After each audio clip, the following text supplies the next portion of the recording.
Hello viewers, welcome back on my YouTube channel Bliss Edu learning by निशा।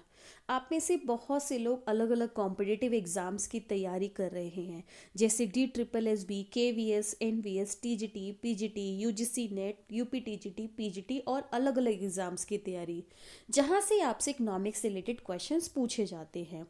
तो ये video आप सभी लोगों के लिए बहुत ही ज़्यादा हेल्पफुल, यूजफुल एंड इंटरेस्टिंग होने वाला है। इस वीडियो में मैं आपके साथ डिस्कस करूंगी ऐसे मोस्ट इंपॉर्टेंट क्वेश्चंस जो आपसे हर एग्जाम में पूछे जाते हैं। साथ ही आपसे एग्जाम में कैसे क्वेश्चंस में से क्वेश्चंस पूछे जाते हैं वो भी मैं इस वीडियो में आपके साथ डिस्कस करने वाली हूँ, ताकि आपकी तैयारी बहुत अच्छे से हो सके और आप सिलेक्शन की तरफ आगे बढ़ सके। तो चलिए शुरू करते हैं। सबसे पहला है यहाँ पर आपके सामने क्वेश्चन नंबर 1। क्वेश्चन नंबर 1 में कहता है कि बताइए इन चारों में से कौन सा लेबल जो लेबर है उसके लिए सोशल सिक्योरिटी नहीं है। तो आंसर हो गया यहाँ पर वेज। वेज जो है वो लेबर के लिए सोशल सिक्योरिटी नहीं है, लेकिन जो मेटर्निटी बेनिफिट्स मिलेंगे उसको, पेंशन मिलेगी, या फिर अगर कोई उसको इंजर्ड हो जाता है उसको कंपनसेशन मिलना, तो ये तीनों चीज़ जो है लेबर के लिए सोशल सिक्योरिटी है, वेज नहीं है। डायरेक्ट क्वेश्चन है, एग्जाम में पूछा जाता है। बढ़ते हैं क्वेश्चन नंबर 2 की तरफ। क्वेश्चन नंबर 2 में कहता है कि बताइए जिस रेट पर कमर्शियल बैंक जो है RBI को लेंड करता है, पैसा देता है। इसका मतलब समझिए ज़रा पहले। इसका मतलब क्या है कि जब भी कमर्शियल बैंक के पास बहुत सारा सरप्लस फंड आ जाता है, जैसे मान लीजिए कमर्शियल बैंक में डिपॉजिटर्स ने जो थे, जो अकाउंट होल्डर्स थे, उन्होंने बहुत सारा पैसा डिपॉजिट करा दिया। तो कमर्शियल बैंक के पास जब भी बहुत सारा सरप्लस फंड आ जाता है, तो उस केस में कमर्शियल बैंक क्या करता है, उस फंड को RBI के पास रखवा देता है, जिसके बदले कमर्शियल बैंक को मिलता है रेट ऑफ इंटरेस्ट। यानी basically commercial bank rate of interest earn करने के लिए, जो उसके पास एक्स्ट्रा पैसा सरप्लस पैसा आया है, उस पर रेट ऑफ इंटरेस्ट अर्न करने के लिए क्या करता है, RBI के पास रखवा देता है। ठीक है, तो उस पर वो रेट ऑफ इंटरेस्ट कमाता है। तो आपको बताना है वो रेट ऑफ इंटरेस्ट क्या कहलाता है। वो कहलाता है यहाँ पर रिवर्स रेपो रेट। ठीक है, लेकिन यहाँ पर ऑप्शन दे रखा bank rate. Bank rate means जब सेंट्रल बैंक कमर्शियल बैंक को लॉन्ग रन के लिए, यानी लंबे समय के लिए लोन प्रोवाइड करता है, तो उसके बदले जो वो रेट ऑफ इंटरेस्ट चार्ज करेगा। ऑब्वियसली सेंट्रल बैंक जब कमर्शियल बैंक को लोन देगा तो रेट ऑफ इंटरेस्ट चार्ज करेगा, तो वो रेट ऑफ इंटरेस्ट कहलाता है बैंक रेट। लेकिन जब सेंट्रल बैंक कमर्शियल बैंक को शॉर्ट टर्म के लिए, कम समय के लिए लोन देता है, उस पे जो रेट ऑफ इंटरेस्ट चार्ज किया जाता है वो रेट ऑफ इंटरेस्ट कहलाता है रेपो रेट। समझ आया? यानी लॉन्ग टर्म के लिए है तो बैंक रेट और शॉर्ट टर्म के लिए है तो रेपो रेट। ठीक है, और रिवर्स में उल्टा हो जाता है, रिवर्स में कमर्शियल से RBI के पास जाता है। तो ये आपको यहाँ पे याद रखना है, इंपॉर्टेंट है, पूछा जाता है। नेक्स्ट बढ़ते हैं क्वेश्चन नंबर 3 की तरफ। क्वेश्चन नंबर 3 में कहता है कि कंपटीशन एक्ट आया था। ठीक है, कंपटीशन एक्ट आया जिसने रिप्लेस कर दिया MRTP एक्ट 1969 को। तो आपको बताना है ये कंपटीशन एक्ट कब आया। तो बेसिकली MRTP एक्ट जो था वो 1969 में आया था। MRTP act basically monopolies restrictive trade practices, ये एक्ट था। इस एक्ट को 1969 में गवर्नमेंट ने इंट्रोड्यूस किया था। इस एक्ट के थ्रू गवर्नमेंट क्या करती थी, जितनी भी ट्रेड प्रैक्टिसेस होती थी ना, उनको रेस्ट्रिक्ट करती थी, उनको कंट्रोल करती थी। ठीक है, एक ओपन कंपटीशन नहीं था। गवर्नमेंट क्या करती थी, ट्रेड पर बहुत सारे रेस्ट्रिक्शंस लगाती थी, ट्रेड को कंट्रोल करने की कोशिश करती थी। ठीक है, लेकिन बाद में क्या हुआ, 2002 के अंदर, आपको याद रखना क्वेश्चन में यही पूछा गया है कि कंपटीशन एक्ट जो था वो कब आया था, तो वो इनेक्ट हुआ था 2002 में। ठीक है, और कंपटीशन एक्ट जब आया तो जितने भी MRTP के रेस्ट्रिक्शंस थे सबको ख़त्म कर दिया गया और बोला गया कि एक ओपन कंपटीशन डेवलप किया जाएगा। कोई भी किसी भी तरीके की रेस्ट्रिक्शन ट्रेड को लेकर, ट्रेड पर किसी भी तरीके की कोई रेस्ट्रिक्शंस नहीं होगी। क्लियर? तो आपको याद रखना है MRTP एक्ट कब आया था, 1969 में आया था, और कॉम्पिटिशन एक्ट कब आया था, 2002 में आया था। MRTP एक्ट को जो है वो किसने रिप्लेस किया, कंपटीशन एक्ट ने किया। MRTP एक्ट की फुल फॉर्म क्या होती है, मोनोपोलिश रेस्ट्रिक्टिव ट्रेड प्रैक्टिसेस। तो ये 3-4 क्वेश्चन यहाँ से आपसे पूछे जाते हैं। बढ़ते हैं क्वेश्चन नंबर 4 की तरफ। क्वेश्चन नंबर 4 में कहता है कि इंडिया में जो नोट इशू किया जाता है उसके लिए जो रिजर्व सिस्टम बनाया गया, उस सिस्टम का नाम क्या है। तो आपको पता है कि इंडिया में नोट इशू करने के लिए, इंडिया में जितने भी करेंसी नोट है मोर देन 1 रुपी, उसको कौन इशू करता है? That is issued by the RBI. तो आरबीआई जब भी करेंसी इशू करता है तो आरबीआई करेंसी इशू करने के लिए कौन सा सिस्टम को फॉलो करता है? Very important question. RBI use करता है minimum reserve system. Minimum reserve system means कि जब भी आरबीआई को करेंसी को इशू करना होता है या करेंसी को प्रिंट करना होता है तो आरबीआई को अपने पास कुछ मिनिमम रिजर्व रखना पड़ता है, कम से कम 200 करोड़ का। इस 200 करोड़ में आरबीआई को 115 करोड़ के अपने पास गोल्ड रखने पड़ते हैं, बाकी 85 करोड़ रुपीस की आरबीआई अपने पास क्या रखती है? Foreign security. वेरी इंपॉर्टेंट, ठीक है। और ये रिजर्व सिस्टम कब आया, यहाँ से भी क्वेश्चन पूछा जाता है। तो ये रिजर्व सिस्टम इंडिया में आया था 1957 में। क्लियर है? तो आपको याद रखना है आज की डेट में इंडिया में चल रहा है minimum reserve system. Minimum reserve system के अंडर आरबीआई को अपने पास 200 करोड़ का रिजर्व रखना पड़ता है, जिसमें से 115 करोड़ का गोल्ड होता है और 85 करोड़ की जो फॉरेन सिक्योरिटीज होती है। साथ में ये सिस्टम कब आया था? 1957 में आया था। ठीक है। एक इंपॉर्टेंट क्वेश्चन और पूछा जाता है कि इस मिनिमम रिजर्व सिस्टम से पहले इंडिया में कौन सा सिस्टम था? तो आपको पता होना चाहिए कि इस सिस्टम के आने से पहले यानी 1957 से पहले इंडिया में था प्रपोर्शनल रिजर्व सिस्टम। बट 57 में क्या किया आरबीआई ने? इस सिस्टम को रिप्लेस कर दिया किसके साथ? मिनिमम रिजर्व सिस्टम के साथ। तो ये कुछ क्वेश्चंस है जो यहाँ से आपसे पूछे जाते हैं, वेरी इंपॉर्टेंट। हर बार आपको यहाँ से क्वेश्चन हर एग्जाम में देखने को मिलेगा। बढ़ते हैं क्वेश्चन नंबर 5 की तरफ। क्वेश्चन नंबर 5 में कहता है कि बताइए इनमें से किस टाइम पीरियड को प्लान हॉलीडे बोला जाता है?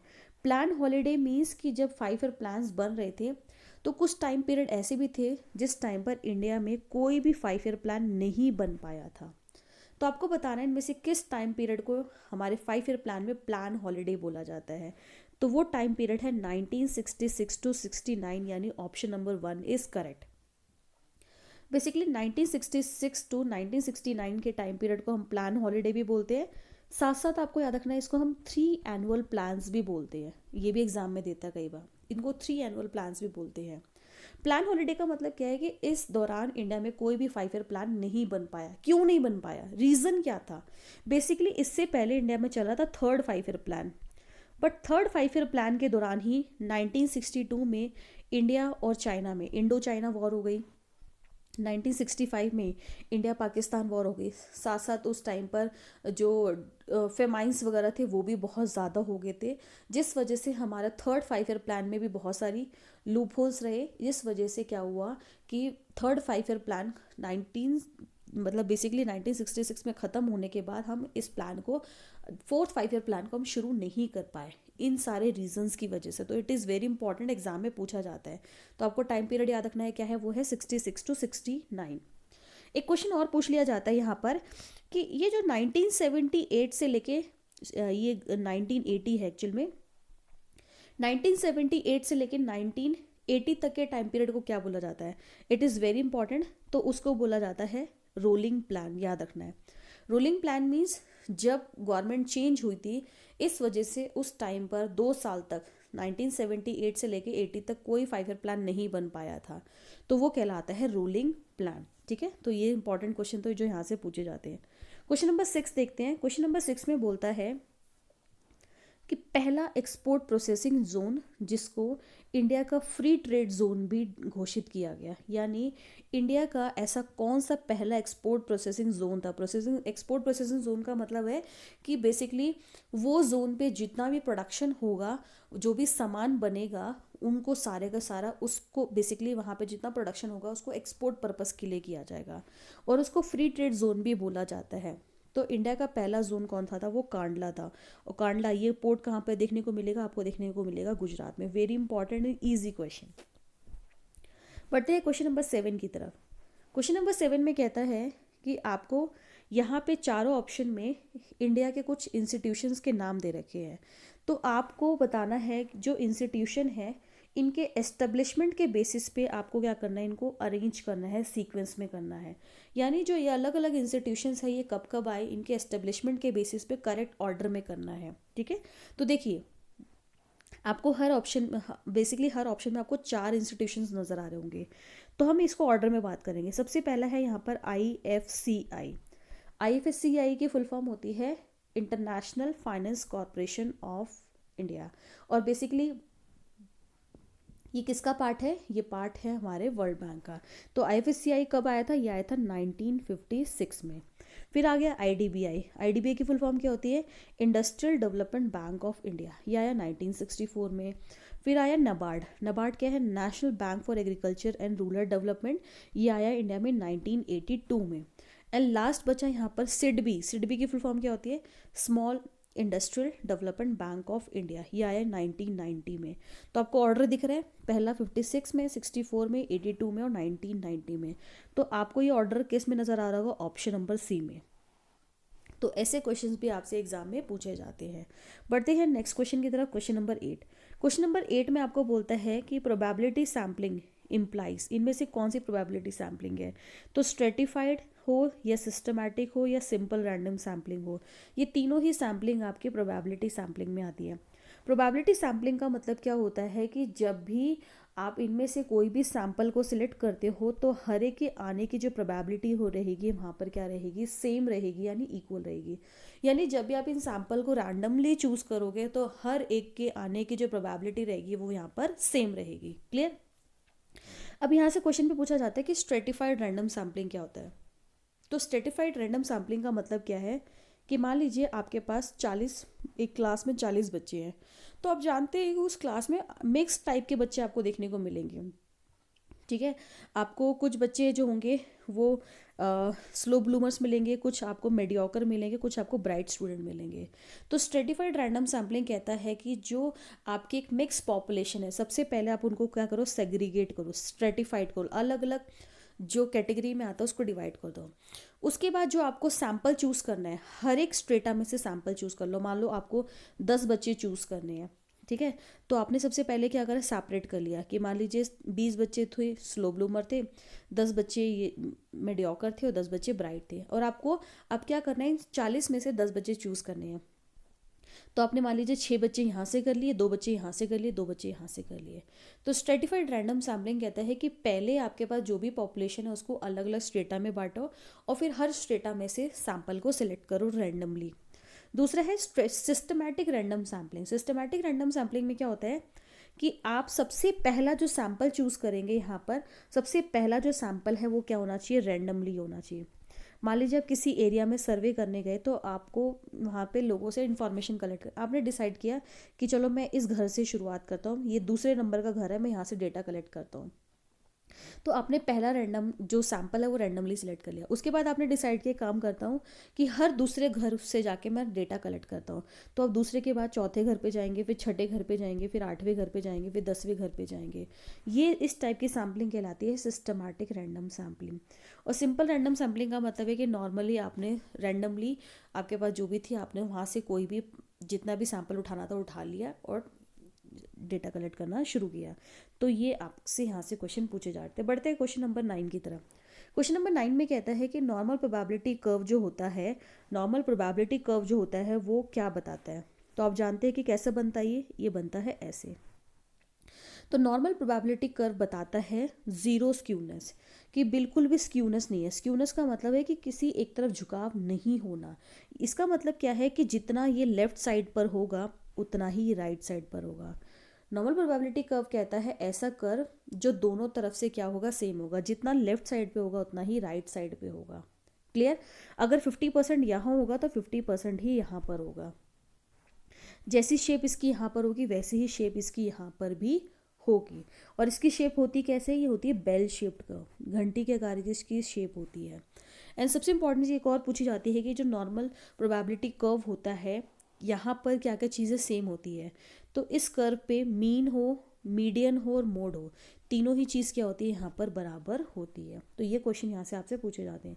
बढ़ते हैं क्वेश्चन नंबर 10 की तरफ। क्वेश्चन नंबर 10 में कहता है कि इनमें से कौन सा इंडेक्स जो है एक आइडल इंडेक्स है, किसको हम आइडल इंडेक्स नंबर बोलते हैं। तो करेक्ट आंसर है फिशर को। फिशर को एक हम अच्छा एक आइडल इंडेक्स नंबर मानते हैं। क्यों मानते हैं, रीज़न क्या है, क्योंकि फिशर एक ऐसा इंडेक्स नंबर है जहाँ पर बेस ईयर का प्राइस भी आता है और बेस ईयर क्वांटिटी भी आती है, साथ साथ करंट ईयर प्राइस और करंट ईयर क्वांटिटी दोनों आती है। तो फिशर एक ऐसा इंडेक्स नंबर है जहाँ पे दोनों करंट और बेस का प्राइस और क्वांटिटी दोनों आता है। दूसरा, फिशर इंडेक्स में क्या होता है कि फिशर इंडेक्स जो है वो लाशपेस मेथड और पाश्चे मेथड दोनों का ज्योमेट्रिक मीन पर बेस्ड है। तीसरा, दो टाइप के टेस्ट होते हैं, एक होता है टाइम रिवर्सल टेस्ट, एक होता है फैक्टर रिवर्सल टेस्ट। तो फिशर जो है वो इन दोनों टेस्ट को जो है सेटिस्फाई करता है। तो यानी ये सारी चीज़ें फिशर के अंदर है, इसीलिए फिशर को एक आइडल इंडेक्स नंबर माना जाता है। अब कुछ क्वेश्चन यहाँ से आपको देखने को मिलेंगे, जैसा आपसे पूछता है कि बताइए लाशपेस का फॉर्मूला क्या होता है। तो इसका फॉर्मूला होता है summation P1 upon summation P0 into में Q0। यानी जो लाशपेस मेथड है इसको कहीं ना कहीं हम बेस ईयर मेथड भी बोलते हैं या फिर बेस ईयर क्वांटिटी भी बोलते हैं, क्योंकि लाशपेस मेथड में जो मेन फोकस होता है वो बेस ईयर क्वांटिटी का होता है, याद रखना।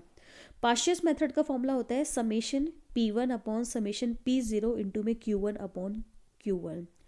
तो याद रखना है, पास्चर्स मेथड को कहीं ना कहीं करंट ईयर क्वांटिटी भी बोला जाता है। कई बार आपको पास्चर मेंशन करके बोलता है कि बताइए करंट ईयर क्वांटिटी। तो लास्ट पेज में कौन सी क्वांटिटी आती है, बेस ईयर क्वांटिटी, इसलिए इसको बेस ईयर मेथड भी बोला जाता है। और पास्चर में कौन सी आती है, करंट ईयर क्वांटिटी, इसलिए कई बार इसको करंट ईयर मेथड भी बोला जाता है। और फिशर तो आप जानती है, फिशर क्या है, दोनों का ज्योमेट्रिक मीन है।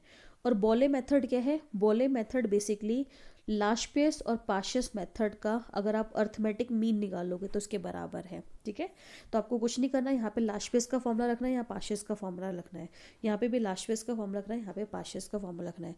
तो ये क्वेश्चन जो है वो आपसे एग्जाम में पूछे जाते हैं। ठीक है, तो ये सभी क्वेश्चन जो इंपॉर्टेंट क्वेश्चंस तो जो एग्जाम में आ चुके हैं वो सारे मैंने यहाँ से आपको डिस्कस किए। तो आई होप आपको समझ आए होंगे, वीडियो आपको इंटरेस्टिंग लगा होगा। So do like, share and subscribe my channel and also press the bell icon button to get the notification of all my upcoming videos. So thanks for watching and have a nice day.